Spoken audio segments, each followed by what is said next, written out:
That's my general feeling about yesterday's game. So, look, we'll give you the Cliff Notes because we got a lot of people who want to talk. It's cathartic for everybody. Rico maybe has the best question of the day, which is, did yesterday change your expectations for the team? And for me, it did. I think it gave me a lot of pause, and it bums me out. But the injuries, the way that they played defensively, just so passive. The inability to beat street free agent tackles for Seattle to get really. Do you know the first and only time you hit Geno Smith was with, I don't know, like a minute and a half left in the game? Yep. When he ran backwards 40 yards like a bad video game player. I mean, that was it, guys. So we're having the conversation. We're talking about Dan Campbell. Hyper aggressive on all these fourth downs, but then plays for the tie. How do you have 58 seconds left, 3 timeouts, and 1st and 10, and you played for the tie? How? You run another play, you don't call your next timeout until 26 seconds left. How? So it's all there for you. And Rico, unless you have something you want to add, I just you pick the callers, take it away, and let's just talk with the people and go from there. No, Mike, I think people have been waiting for a long time. Jim, you're on 97.1. Hey, guys, how you doing? Hey, Jim. Hey, I just wanted to say, it was obvious that the defense was not stopping Seattle again. They were giving up 150 points in 3 games or more. And, Aaron Glenn, and I don't want to call him out, and that's what I appreciate about Dan Campbell. He don't call out nobody, okay? But Aaron Glenn, he tried to dial up some blitzes, and every time he did, Seattle took advantage of it and made big plays. And, you call the 4th downs, you're giving it to Ben Johnson, and you're trusting, he's supposed to be a great, and I do believe he is, and it's one game. And I believe that he is going to be a great offense coordinator, and I think there's a tight family net there, and there's chemistry there, and then it's one game. But I did see a lot of things that were disappointing. I would agree with you, Mike. And it's good to talk to you. The first time I talked to you, Mike, I love listening to you. Rico, I talked to you before, and I love you guys too. Both Thanks, of you. man. Appreciate it. I feel bad it's under these circumstances. I really expected today to be a celebration. Hey, Jim. Very bummed out. Today's going to be a new day. You got Atlanta coming up. Pick your head up. Yeah, but you know what? I got to tell you something. Rico, listen, Ritter largely stinks, but they're nothing to play with. Their defense is better, and that running game, they're going to hammer on you. And Arthur Smith, remember, he developed the ground game that launched Mike Vrabel and Derrick Henry's career. It is have you seen Bijan run? Okay, here's the deal. How you feel now is how I will feel if this team loses to Atlanta. You have no business losing to the Falcons. They are a fraudulent 2-0. They are not that good. Green Bay handed them that game yesterday. So you lose to the – I'm not even going to get into it. We'll get into it later in the week. Mike, no excuses. You're beating Atlanta. I okay. I agree with everything you just said. If you lose to them, it is a disaster and the sky is falling. Go ahead, make fun of me. Say that's a hot take. Say it's stupid. Guys, No. You can't lose back-to-back home games and talk about winning a division. You can't start the year 1-2 and talk about winning a division. No. You can't do it. And losing to 2 NFC teams that could now hold the tiebreaker over you, that's a recipe for disaster. Let's go back to the phone lines. Ivory, you're on 97.1. Hey, good afternoon, guys. Hey, man, hold on. Hi, Ivory.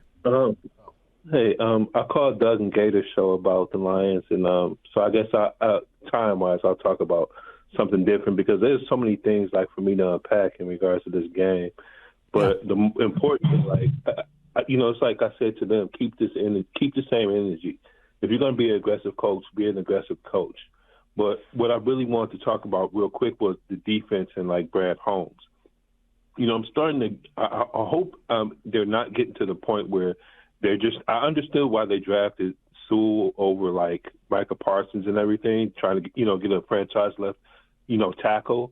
But we need dogs up front. We need people up front, and they're, not. I'm starting to wonder if not drafting Jalen Carter was a big mistake for them, because you need to get somebody next to Hutchinson that can take the double teams off of him, get some, because they have none, zilch interior pressure. Like, I've watched it for 2 weeks. They get no pressure, period. And it really hurts their secondary, especially when you have, I like Jerry Jacobs. He's cool. But, man, can we please get somebody else in there? Can we please get that? Because they're getting torched. Missing Mosley is hurting. Jerry Jacobs has been picked on 2 weeks in a row. But part of the problem is, why are you asking Jerry Jacobs to play soft off cover when physicality is the calling card? Like, the whole defensive game plan, I'm not letting Geno Smith go 28 at 35 or whatever the hell it is. I can't. Right. If you're that scared about getting beat over the top, get new safeties because you spent money on safeties. Right. It's like I guess I forgot where Geno Smith just stops and drops it back 50 yards all the time. Like, wait, I get it. Patrick Mahomes, yes, you want to make sure that nobody beats you deep. Geno Smith, with 2 rented tackles, you just bring the pressure and you force him to do something, because you probably could have got him to do a lot of dumb things like he did at the end of the game where he's running backwards, where all they had to do was just pretty much do nothing. He picked what was behind door number 3. Let me take a 20-yard loss and really put my team in a bad predicament. I'm with you. Now, look, I wanted Jalen Carter. This really boils down to, what does Jahmyr Gibbs give you? And for the next few weeks, we're going to see. Maybe it was justified drafting him that high. Look, I think Gibbs can be special. I was confused how they used him yesterday. Yeah. But, Rico, you're not wrong. We've all said this. Gibbs and Carter are going to be tied at the hip and compared fairly or unfairly. I have no issue with that. I have tried to work my way into accepting it, understanding it, and I loved what I saw in Kansas City.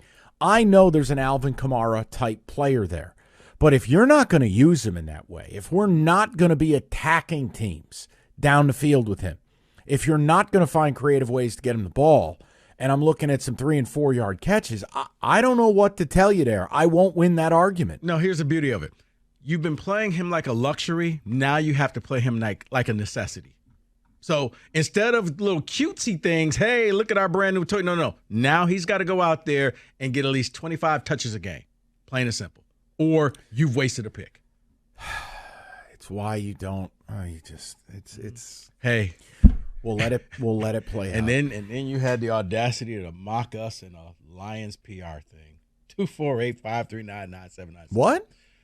Oh, you remember that? They did the whole draft thing where they, like, it was David saying you don't pay running backs, and it was all of us on the radio and all the little stuff that we said. The Lions put that out before the season started. Oh, that's kind of petty. That's too bad. I know. Oh, well. Thoughts and prayers. Hey, any promotion's good promotion. Thanks, guys. Hey, David sounded great on that promo. You do not pay running backs. Cutscene. We're about 7 to find carries out for why 13 you don't. yards. Right. Yeah, exactly. All right, let's go back to the phone lines. Dre, you're on 97.1. What's good, y'all? Hey, what's happening, man?